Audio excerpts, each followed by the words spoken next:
Welcome to Penrose Learning, where we make understanding easy. You start by plugging in the Nest Hub Max and watching for the white pulsing ring. This shows the device is ready to pair. Next, open the Google Home app on your phone while connected to the same Wi-Fi network and choose Add Device. Make sure you sign in with the Google account you intend to use and grant camera and microphone permissions so video calls and assistant features work.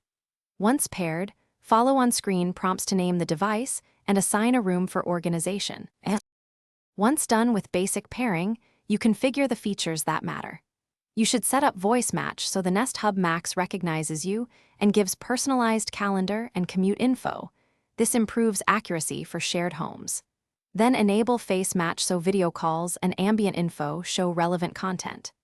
In the Google Home app, link your preferred music and video services, create or edit routines for morning and night, and review privacy controls so you know when the camera or mic are disabled.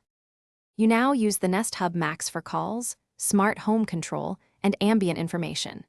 Tap and swipe the screen for quick controls, say Hey Google for hands-free actions, and use the privacy shutter when you need the camera off.